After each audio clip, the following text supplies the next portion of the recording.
ডাকসুতে প্রচার প্রচারণার আজ অষ্টম দিন। এই মুহূর্তে ঢাকা বিশ্ববিদ্যালয়ে আছেন বিশেষ প্রতিনিধি সৈয়দ আব্দুল মুহিত। সরাসরি যুক্ত হচ্ছি তার সঙ্গে। মুহিত, আপনি তো সেখানে আছেন, এই মুহূর্তে ক্যাম্পাসের পরিস্থিতি কেমন দেখছেন? আপনি জানেন যে আগামী 9 সেপ্টেম্বর ডাকসু নির্বাচন হবে। সে নির্বাচন হবে কিনা সেটি এখন আদালতের উপর নির্ভর করছে। সেটি আগামীকাল অর্থাৎ বুধবার উচ্চ আদালত সেই সিদ্ধান্ত দিবে। আর সেটা যাই হোক, ডাকসু নির্বাচন কেন্দ্র করে এরই মধ্যেই আপনি জানেন যে 28টি পদে প্রার্থীতে প্রায় 471 জন প্রার্থী, তারা কিন্তু দিনভর প্রচারণা চালিয়েছে। সারাদিনের যে কর্মব্যস্ত প্রচারণা, শিক্ষার্থীদের মন জয় করা, সেই ব্যস্ততার পর কিছুক্ষণ আগে মধুর ক্যান্টিনের সামনে দফায় দফায় বিভিন্ন প্যানেলে প্রার্থীরা ব্রিফিং করছেন।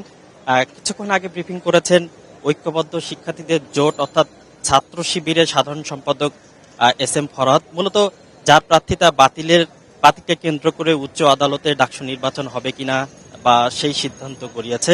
আপনাকে জানিয়ে রাখি যে ঢাকা বিশ্ববিদ্যালয়ের উপাচার্য গতকাল রাতে ব্রিফিং করে জানিয়েছিলেন যে ডাকসু নির্বাচন একটা বড় চ্যালেঞ্জ হয়ে দাঁড়িয়েছে। বিভিন্ন ধরনের চাপ রয়েছে, তারপরও শিক্ষার্থীদেরকে তিনি কাদা ছোড়াছুড়ি না করে ডাকসু নির্বাচনের জন্য ঐক্যবদ্ধ থাকার পরামর্শ দিয়েছিলেন। সেই ধারাবাহিকতায় আজকে সেই আহ্বানে সাড়া না দিয়েও শিক্ষার্থীরা যেটি করছে, একে অপরের উপর দোষারোপ করছে। যেমন ছাত্র শিবির, তারা ছাত্রদলকে দায়ী করছে যে তারা ছাত্র শিবিরের বিরুদ্ধে সোশ্যাল মিডিয়া অর্থাৎ ফেসবুকে নানা ধরনের অপপ্রচার চালাচ্ছে। একইভাবে ছাত্রদলও শিবিরের বিরুদ্ধে নানা ধরনের অপপ্রচার চালাচ্ছে বলে তাদের অভিযোগ। তো এই হচ্ছে এখানকার অবস্থা। আরো তথ্য পেলে আমরা সেটি জানিয়ে দেওয়ার চেষ্টা করব। ধন্যবাদ সৈয়দ আব্দুল মুহিত।